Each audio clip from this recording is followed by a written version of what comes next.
Hello everyone, I'm Revathi. Welcome to IIT foundation classes. మనము ఈ క్లాస్లో చాప్టర్ 7 గురించి డిస్కస్ చేసుకోబోతున్నాము. చాప్టర్ 7 ఏంటంటే ఆల్జిబ్రాలో మళ్ళీ 3 కాన్సెప్ట్స్ ఉన్నాయి. Algebraic expressions, operations and polynomials, equations. మనం ఫస్ట్ అసలు ఆల్జిబ్రా అంటే ఏంటి అనేది చూద్దాము. యాక్చువల్గా ఆల్జిబ్రా అంటే ఏంటంటే ఇది మనకి మ్యాథమెటిక్స్లో ఇది ఒక బ్రాంచ్ అన్నమాట. దీంట్లో మనము లెటర్స్ అండ్ సింబల్స్ని యూజ్ చేస్తాము. వీటిని ఎందుకు యూజ్ చేస్తామంటే టు రిప్రజెంట్ అన్నోన్ నెంబర్స్ అన్నమాట. అంటే ఇప్పుడు సపోజ్ మనం ఏదైనా అన్నోన్ వాల్యూ ఫైండ్ అవుట్ చేయాలనుకోండి ఒక ఈక్వేషన్లో, ఈ సింబల్స్ యూజ్ చేస్తాం. వేరియబుల్స్ అన్నమాట ఇవి, ఎక్స్ వై అలా ఉంటాయి కదా మనకు కొన్ని ఈక్వేషన్స్లో. ఇలా రిప్రజెంట్ చేయడం వల్ల మనం ఈక్వేషన్స్ని సాల్వ్ చేయడం అనేది ఈజీ అవుతుంది. అనేది యూజ్ చేయడం వల్ల మనకి ప్రాబ్లమ్ సాల్వింగ్ అనేది సింపుల్గా ఉంటుందన్నమాట. యాక్చువల్గా ఈ ఆల్జిబ్రాని ఎక్కడెక్కడ అప్లై చేస్తామంటే మన డైలీ లైఫ్లో మనం బడ్జెటింగ్ అంటే ఏంటంటే మనం సపోజ్ ఇప్పుడు ఇన్కమ్ ఎక్స్పెన్సెస్ ఇవన్నీ ఫైండ్ అవుట్ చేయాలనుకోండి మనము, వాటికి కూడా మనము మళ్ళీ ఈక్వేషన్సే ఉంటాయి. అంటే మనీ ఫార్ములాస్ ఇవన్నీ ఉంటాయి కదా, వీటన్నిటిని ఇవన్నీ ఏమంటామంటే ఆల్జిబ్రా అప్లికేషన్స్ అన్నమాట. లైక్ ఇప్పుడు మనం ఒక ట్రావెల్ ప్లానింగ్ ఉందనుకోండి, ట్రావెల్ ప్లానింగ్లో మనం ఏం క్యాల్కులేట్ చేస్తాము, ద డిస్టెన్స్ అండ్ టైమ్. అంటే మనం ఎంత టైంలో వెళ్తాము, రీచ్ అవుతాము, ఎంత డిస్టెన్స్ పడుతుంది, ఇవన్నీ క్యాల్కులేషన్స్ అన్నీ మనము ఆల్జిబ్రా అప్లికేషన్స్ అన్నమాట. ఈ క్యాల్కులేషన్స్ అన్నీ లైక్ స్పోర్ట్స్ కూడా ఒక ఎగ్జాంపుల్ తీసుకోవచ్చు. స్పోర్ట్స్ అయితే మనం స్పోర్ట్స్లో ప్లేయర్ పర్ఫార్మెన్స్ని అనలైజ్ చేయొచ్చు. లైక్ యావరేజ్ స్కోర్ ఎంత, సపోజ్ ఇప్పుడు యావరేజ్ స్కోర్ ఫైండ్ అవుట్ చేయాలనుకోండి, యావరేజ్ స్కోర్కి ఫార్ములా ఉంటుంది. దానికి కూడా మళ్ళీ total points by number of games. అలా అంటే ప్రతిదీ మనం డైలీ రియల్ లైఫ్లో ఏది తీసుకున్నా కూడా అప్లికేషన్స్లో ఆల్జిబ్రా అనేది మెయిన్ రోల్ ఉంటుందన్నమాట. అందుకే మనం ఆల్జిబ్రాని ఇప్పుడు నేర్చుకున్నాం అనుకోండి, మనకు ఫర్దర్గా రియల్ టైం మన లైఫ్లో కూడా యూజ్ అవుతుంది. సో ఇక్కడ మనం ఫస్ట్ ఇక్కడ ఆల్జిబ్రాయిక్ ఎక్స్ప్రెషన్స్ అనే టాపిక్ గురించి చెప్తున్నాను. ఇక్కడ in this chapter we shall look at various algebraic concepts and their definitions such as constant, variable terms like terms, algebraic expressions, applications of 4 fundamental operations. మనకు main fundamental operations ఏముంటాయి, addition, subtraction, multiplication and division. ఇంకా ఇవి కాకుండా మనం ఇంకేం discuss చేస్తామంటే methods to solving the simple equations. అంటే simple ఈక్వేషన్స్ని ఎలా సాల్వ్ చేయాలనేది చూస్తాము. యాక్చువల్లీ ఇందులో మనం ఫస్ట్ ఇప్పుడు క్లాస్ 6 నుంచే మనకి ఆల్జిబ్రా అనేది స్టార్ట్ అవుతుంది. కాబట్టి ఈ ఆల్జిబ్రాలో బేసిక్స్ ఉంటాయి క్లాస్ 6లో. అంటే అసలు కొన్ని బేసిక్ టర్మ్స్ ఉంటాయి, వాటిని మనం నేర్చుకోవాలి. కాన్స్టాంట్ అంటే ఏంటి, వేరియబుల్ అంటే ఏంటి, టర్మ్స్ అంటే ఏంటి, ఆల్జిబ్రాయిక్ ఎక్స్ప్రెషన్స్ అంటే ఏంటి, అసలు వీటిని అప్లికేషన్స్ ఏంటి అనేవి ఉంటాయి ఇందులో. మనం చూద్దాము, అసలు ఒక్కొక్క టర్మ్ గురించి చూద్దామా ఏంటి అనేది. ఫస్ట్ వన్ వచ్చేసి కాన్స్టాంట్. ఇక్కడ కాన్స్టాంట్ అంటే ఏంటంటే మనం ఇంతవరకు ఇంటీజర్స్, డెసిమల్స్, ఫ్రాక్షన్స్ ఇవే చూసాము. ఇందులో ఏంటంటే మనము ఆల్జిబ్రాలో మనము వేరియబుల్స్ యూజ్ చేస్తామన్నమాట. లైక్ వేరియబుల్స్ అంటే ఏంటి, మనం ఎక్స్ వై వాటితో రిప్రజెంట్ చేస్తుంటాం. ఇప్పటి నుంచి మనము నెంబర్సే ఉండేది కదా ఇంతకు ముందు వరకు, మనకి నెంబర్స్తో పాటు ఇందులో మనం అన్నోన్ వేరియబుల్స్ కూడా యూజ్ చేస్తుంటాము. వాటిని ఎక్స్ వై జెడ్ ఇలా రిప్రజెంట్ చేస్తామన్నమాట. అయితే ఇది ఎందుకు అనేది ఇందులో మనం ఆల్జిబ్రాలో నేర్చుకుంటాము. ఈక్వేషన్స్ ఉంటాయి కొన్ని, అవన్నీ. ఇక్కడ కాన్స్టాంట్ అంటే ఏంటంటే a number having a fixed numerical value. Suppose ఇక్కడ 2, 3, ఇక్కడ ఎగ్జాంపుల్ చూడండి 7, మైనస్ ఇవన్నీ, వీటన్నిటిని ఏమంటాం మనము, కాన్స్టాంట్ అంటాము. ఎందుకంటే ఇది ఫిక్స్డ్ వాల్యూ ఉంది దీనికి. అంటే మనం 2 అంటే 2 అని చెప్పొచ్చు. లైక్ 1 2/3 అంటే అది 2/3 అని అట్లా మనకు తెలిసిపోతుంది ఫిక్స్డ్గా వాల్యూ దాంది. అలాంటి వాటిని మనం కాన్స్టాంట్ అని అంటాము. అదే ఇప్పుడు ఇక్కడ వేరియబుల్ అంటే ఏంటంటే మనం a number which can take various numerical values is known as variable. అంటే ఇక్కడ వేరియబుల్ అంటే ఏంటంటే మనము ఒక అన్నోన్ వేరియబుల్ తోటి రిప్రజెంట్ చేయడం అన్నమాట. అంటే అన్నోన్ ఒక సింబల్ అంటే ఎక్స్ వై జెడ్ ఎట్సెట్రా. అంటే ఇక్కడ ఈ నెంబర్ వాల్యూ ఎంత అనేది ఫిక్స్డ్గా ఉండదు, వ్యారీ అవుతుంది. అంటే x = 1 కావచ్చు, 2 కావచ్చు, 0 కావచ్చు, సో అండ్ సో y = 0, 1, 2 ఏదైనా అవ్వచ్చు. మనం ఒక పర్టికులర్ వాల్యూ అని చెప్పలేమన్నమాట ఈ వేరియబుల్లో. సో అలాంటి వాటిని వేరియబుల్స్ అని అంటాము. నెక్స్ట్ ఇక్కడ a number which is a power of another variable where the power is not 0 is also a variable. అంటే ఇక్కడ ఒక నెంబర్ దానికి పవర్ లాగా ఉంది, అంటే ఇక్కడ x cube, y square, z power 4 etcetera ఈ విధంగా ఉన్నాయనుకోండి, అలాంటి వాటిని కూడా మనం వేరియబుల్ అని చెప్తాము. Wear the power is not 0 అంటే పవర్ అనేది 0 కాకుండా ఏదైనా వాల్యూస్ ఉన్నా కూడా పవర్లో 1 2 3 4 అలా ఉన్నా కూడా అలాంటి వాటిని కూడా వేరియబుల్ అని చెప్తామన్నమాట.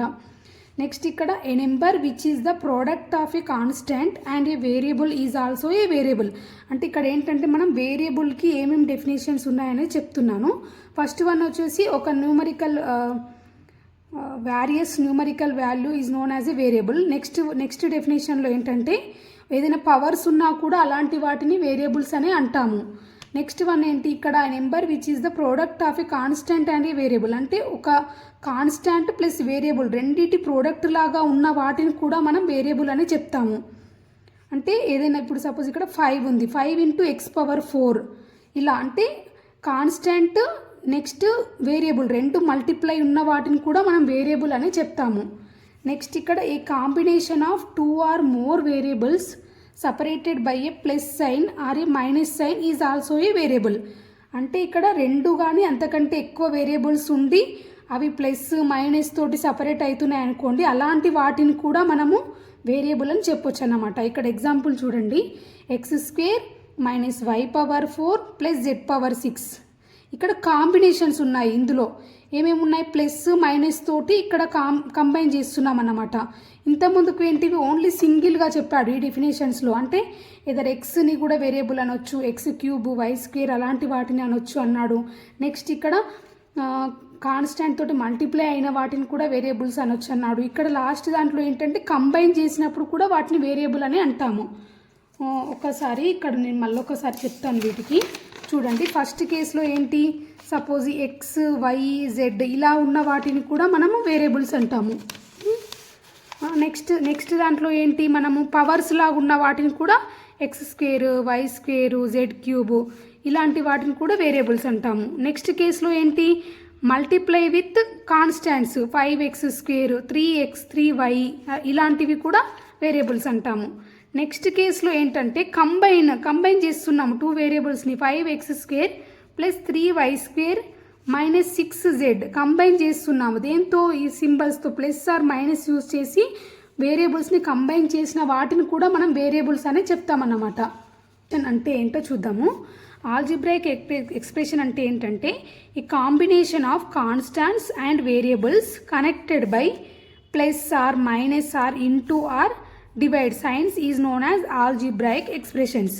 అంటే ఏదైనా మనం కాన్స్టాంట్స్ కానీ వేరియబుల్స్ కానీ అవన్నీ కాంబినేషన్ ఉండాలి. నెక్స్ట్ అవి వెయిట్ తోటి కనెక్ట్ అవ్వాలి, ప్లస్ మైనస్ ఇంటూ మనకి ఆపరేషన్స్ ఉంటాయి కదా, నార్మల్ ఆపరేషన్స్ ఏంటి, mathematical operations plus minus into divided by వీటితోటి కంబైన్ ఉన్న వాటిని మనము ఆల్జిబ్రాయిక్ ఎక్స్ప్రెషన్స్ అని అంటాము. ఏంటంటే combination of constants and variables. అంటే కాన్స్టాంట్స్ అంటే ఏంటి, మనకి 1 2 3 ఏదైనా నెంబర్స్. నెక్స్ట్ వేరియబుల్స్ అంటే ఏంటి, వాటిని దేంతో రిప్రజెంట్ చేస్తాము, ఎక్స్, వై, జెడ్ లైక్ ఏదైనా ఒక సింబల్తో ఆ రెండింటి కాంబినేషన్ ఉండి మధ్యలో ప్లస్ కానీ మైనస్ కానీ ఇంటూ డివైడెడ్ బై ఆ సైన్ ఉన్న ఒక దాన్ని ఏమంటామంటే ఆల్జిబ్రాయిక్ ఎక్స్ప్రెషన్స్ అని అంటాము. ఇక్కడ ఎగ్జాంపుల్ చూడండి, 8x స్క్వేర్ ప్లస్ 5.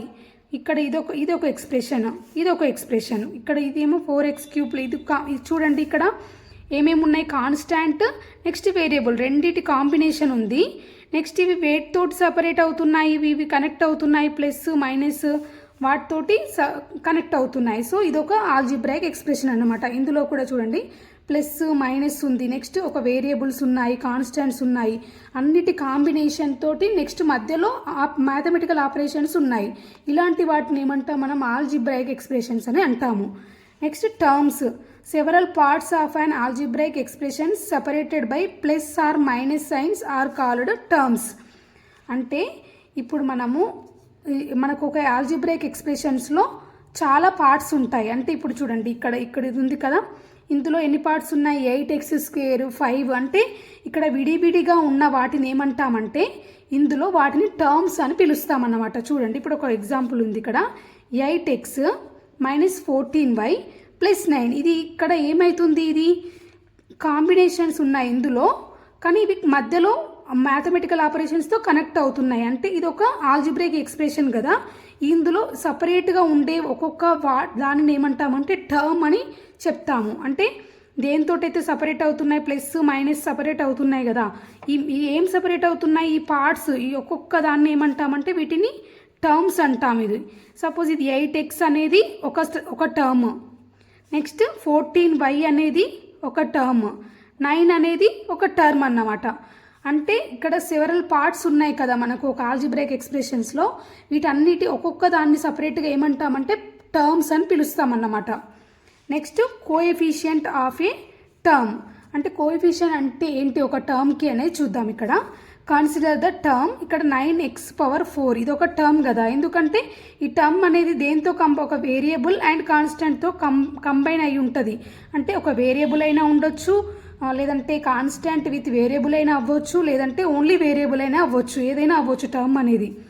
ఇక్కడ ఈ కేసులో ఏముంది, ఇక్కడ ఈ x⁴ అనేది ఒక వేరియబుల్, దీనికి 9 అనేది న్యూమరికల్ కోఎఫిషియంట్ అన్నమాట. ఈ టర్మ్లో ఈ 9 అనేది న్యూమరికల్, ఎందుకంటే ఇది న్యూమరికల్ అంటే ఒక నెంబర్ కదా 9 అనేది, కాబట్టి దీన్ని న్యూమరికల్ కోఎఫిషియంట్ ఆఫ్ x⁴ అని అంటారు. నెక్స్ట్ ఇక్కడ x⁴ అనే దాన్ని ఏమంటామంటే లిటరల్ కోఎఫిషియంట్ ఆఫ్ 9 అంటాము. ఇక్కడ 9 ఏమో న్యూమరికల్ కోఎఫిషియంట్ అంటాము. నెక్స్ట్ ఇక్కడ x⁴ అనే దాన్ని ఏమంటాము లిటరల్ కోఎఫిషియంట్ ఆఫ్ 9 అని అంటాము. సపోజ్ ఇంకొక ఎగ్జాంపుల్ చూడండి, 6xy అనేది ఒక టర్మ్. ఇందులో నేను ఏం చేశానంటే ఈ 6xyలో న్యూమరికల్ కోఎఫిషియంట్ అంటే ఏంటి అంటే మనం ఏం చెప్పాలి, 6 అని చెప్పాలి, ఎందుకంటే ఇది ఒక న్యూమరికల్ నెంబర్ కాబట్టి నెంబర్ని ఏమంటామంటే న్యూమరికల్ కోఎఫిషియంట్ అంటాము. నెక్స్ట్ ఇక్కడ వేరియబుల్స్ని ఏమంటామంటే లిటరల్ కోఎఫిషియంట్ అని అంటామన్నమాట. ఇక్కడ లిటరల్ కోఎఫిషియంట్ ఏమవుతుంది xy, న్యూమరికల్ కోఎఫిషియంట్ 6 అవుతుంది అలా. నెక్స్ట్ ఇంకొకటి లైక్ టర్మ్స్. లైక్ టర్మ్స్ అంటే ఏంటి, లైక్ టర్మ్స్ అంటే ఏంటంటే the terms having the same literal coefficients are called like terms. నేను చెప్పాను కదా లిటరల్ కోఎఫిషియంట్స్ అంటే ఏంటి, వేరియబుల్స్ ఉన్న వాటిని ఒక టర్మ్లో ఉండే వేరియబుల్స్ని మనం లిటరల్ కోఎఫిషియంట్స్ అని అంటాము. ఆ లిటరల్ కోఎఫిషియంట్స్ అనేవి సేమ్ ఉన్నాయనుకోండి, అలాంటి వాటిని మనం లైక్ టర్మ్స్ అంటాం. లైక్ అంటే ఏంటి, సేమ్ అని అర్థం. లైక్ అంటే మీనింగ్ మనకి సేమ్ కదా, సో సేమ్ టర్మ్స్ అంటే సేమ్ లిటరల్ కోఎఫిషియంట్స్ ఉన్న వాటిని మనం లైక్ టర్మ్స్ అన్నమాట. ఇక్కడ చూడండి 2x⁴ -6x⁴, 9x⁴ are like terms. ఎందుకు ఇవి లైక్ టర్మ్స్ చూడండి, ఇక్కడ మనకి ఈ ఎక్స్ వేరియబుల్ అనేది అన్నిటికీ సేమ్ ఉంది. వేరియబుల్ x⁴ ఉంది, ఇందులో కూడా x⁴ ఉంది, ఇందులో కూడా x⁴ ఉంది. సో లిటరల్ కోఎఫిషియంట్ కదా ఇది, దీన్ని ఏమంటాం లిటరల్ కోఎఫిషియంట్ అన్నిటికీ సేమ్ ఉంది. సో వీటిని ఏమంటాం మనం లైక్ టర్మ్స్ అని చెప్తామన్నమాట. నెక్స్ట్ ఎగ్జాంపుల్ చూడండి, ఇక్కడ 18x² y³ -15x² y³. Next ఇక్కడ 17x² y. ఇక్కడ చూడండి x² y³ అనేది లిటరల్ కోఎఫిషియంట్, ఈ వేరియబుల్ అనేది లిటరల్ కోఎఫిషియంట్. సో ఇది అన్నిట్లలో టర్మ్స్ అన్నిట్లలో ఇది సేమ్ ఉంది, కాకపోతే న్యూమరికల్స్ మాత్రమే న్యూమరికల్ కోఎఫిషియంట్ మాత్రమే చేంజ్ అవుతుంది. సో అలాంటి వాటిని ఏమంటామంటే లైక్ టర్మ్స్ అని అంటాము. ఇక్కడ చూడండి అన్లైక్ టర్మ్స్. అన్లైక్ టర్మ్స్ అంటే ఏంటిది, డిఫరెంట్ లిటరల్ కోఎఫిషియంట్ ఉన్న వాటిని అన్లైక్ టర్మ్స్ అంటారు అంతే. The terms having different literal coefficients are called unlike terms. చూడండి ఇక్కడ -13x², 17x³ 14x అంటే పవర్స్ అనేవి డిఫరెంట్గా ఉన్నాయి వేరియబుల్స్కి. ఇక్కడనేమో x² ఉంది, ఇక్కడ x³ ఉంది, ఇక్కడ x⁴ ఉంది, అలా డిఫరెంట్గా ఉన్నాయి కాబట్టి వీటిని ఏమంటాము అన్లైక్ టర్మ్స్ అని చెప్తారు. మీరు ఇక్కడ ఈ ప్రతిదీ ఇప్పుడు నేను చెప్పాను కదా, ఈ టర్మ్స్ అన్నీ మీరు ఖచ్చితంగా ఇవన్నీ ఈ బేసిక్స్ అన్నీ ఖచ్చితంగా గుర్తుపెట్టుకోవాలండి. ఎందుకంటే మన ప్రాబ్లమ్ సాల్వ్ చేసేటప్పుడు మొత్తం ఇవి తెలిసి ఉండాలి మనకి మినిమం. ఇవన్నీ తెలిస్తేనే మనం ప్రాబ్లమ్స్ సాల్వ్ చేయడంలో ఈజీగా ఉంటుంది. అసలు ఆల్జిబ్రా అనేది మీకు అర్థమవుతుంది అనమాట. నా క్లాసెస్ కనుక నచ్చినట్లయితే ప్లీజ్ సబ్స్క్రైబ్ మై ఛానల్.